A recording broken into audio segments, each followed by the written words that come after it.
I heard a rumor. I don't know if it's true. I'm told that you, at a celebrity event to raise money, a charity event, you were the celebrity coach, and you were the first coach then that coached Michael Jordan and Magic Johnson when they were on the same team. They had never played together. This was before the Olympics, right? Yes, it absolutely was. I did get to the point where, like, I mean, I'm one of the celebrities and I've been doing nothing. I mean, what are you going to do? I've been sitting on the bench for the whole game, and I figured I better there's like 2 minutes left in the game, and I figured I better do something. So I called a 20-second timeout, right. And I had nothing to say, of course. And I looked over, though, at Michael, and he was pissed. And he looked at Magic, Magic's being his magic self, having a good time. I think the score was 240 at that point. No one played any defense. Right. And Michael was like, hey, man, you want to win this?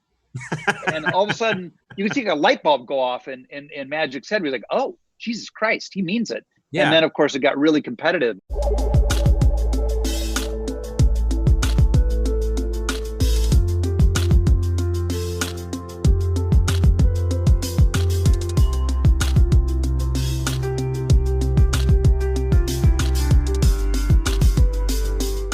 In the 2017 NBA All-Star Game, the final score was 192 to 182, which is the record for the most points ever scored in an All-Star Game.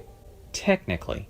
The reason why I say technically is because from 1985 to 2005, Magic Johnson hosted another kind of exhibition game involving many of the NBA's All-Stars. The event took place every NBA offseason in that 20-year stretch. The event was called a Midsummer Night's Magic. It was a charity event, and among the festivities was a game involving many of the league's best players. Unlike most All-Star games, though, players were not confined to play with teammates from their own conference. Which brings us to August 7th, 1988, in Los Angeles at the Great Western Forum. Representing Team White was Isaiah Thomas, Karl Malone, Dominique Wilkins, Clyde Drexler, Michael Cooper, Mark Aguirre, Reggie Theus, Muggsy Bogues, Roy Tarpley, and Ron Harper. They were being coached by Magic's best friend, the celebrity Arsenio Hall.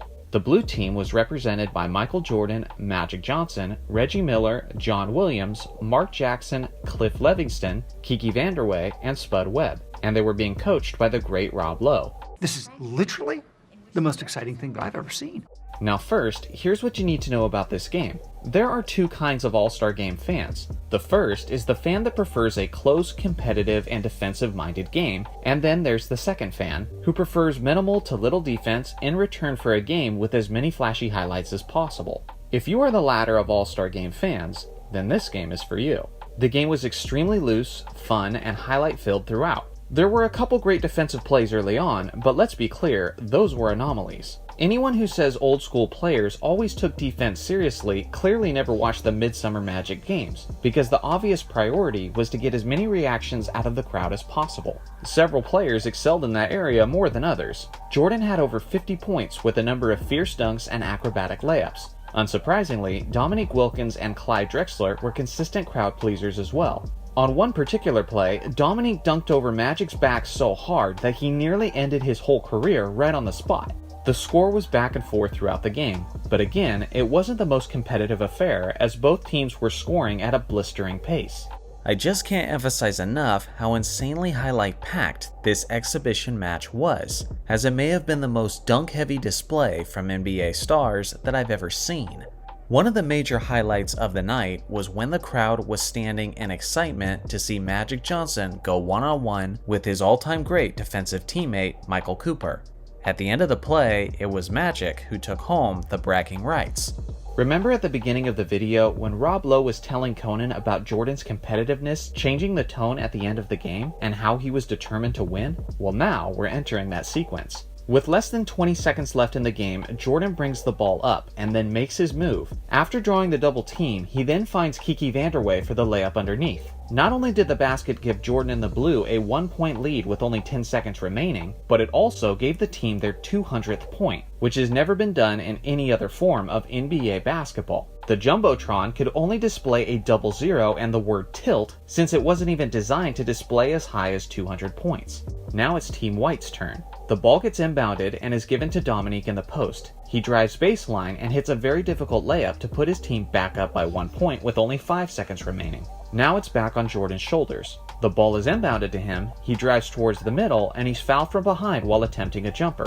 With only 2 seconds left, Jordan would proceed to the free throw line and knock down a pair of clutch free throws once again to put the blue back on top. Now Team White gets the ball back with only 2 seconds to shoot and a chance to win this epic game. It all comes down to this. But, believe it or not, there is actually no available footage for the ending of this game. What? No, seriously, I cannot find it anywhere. I've searched all over YouTube, all over the internet, everywhere, for hours, and I'm basically convinced that it doesn't exist. It's almost as if Michael Jordan had the tapes destroyed just so people think that his free throws won the game. What actually happened at the end of the game was a fall-away circus shot by the amazing Clyde Drexler, which he buried, winning the game at the buzzer. In all seriousness, if any of you have the final play of this game, or know where it can be found deep in the internet, post it in a link in the comment section and I will gladly pin your comment, that way we all can see it. These are some of the unofficial stats from this game.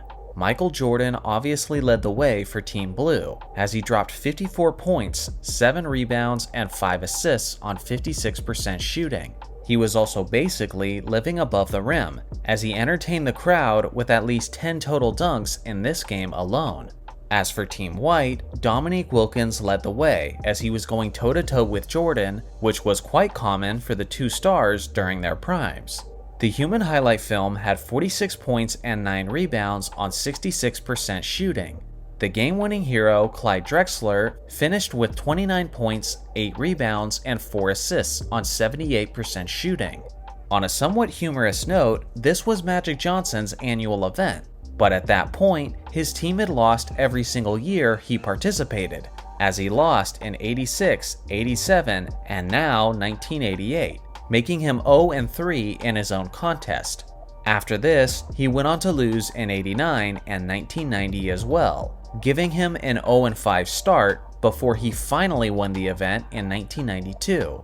Talk about being unkind to your host. There's no box score of this game, and there's still limited footage, but I still thought it was a rare gem that hardly anyone knows about, so I thought it was worth bringing to your attention. Let me know in the comments section if you prefer your all-star games with intense defense, or if you prefer a more high-scoring game with plenty of highlights. Thanks for watching as always, make sure to like and subscribe for more NBA content, and I'll see you guys in the next video.